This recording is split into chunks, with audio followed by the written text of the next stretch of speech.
Hi viewers, SSP கிச்சனில் மதிய lunch பாருங்கள். சூடான சாதம். இன்னைக்கு மாகாளி அமாவாசைங்க. பூசணிக்கு சாம்பார்,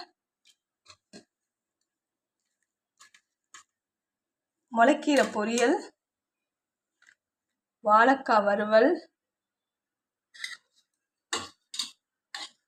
பாயாசம், சேமியா பாயாசம், பருப்பு நெய் இருக்குது, தயிர் இருக்குது, வடை, அப்பளம் இருக்குது. வாங்க சாப்பிட்லாம். லைக் பண்ணுங்கள், ஷேர் பண்ணுங்கள், சப்ஸ்கிரைப் பண்ணுங்கள். தேங்க்யூ.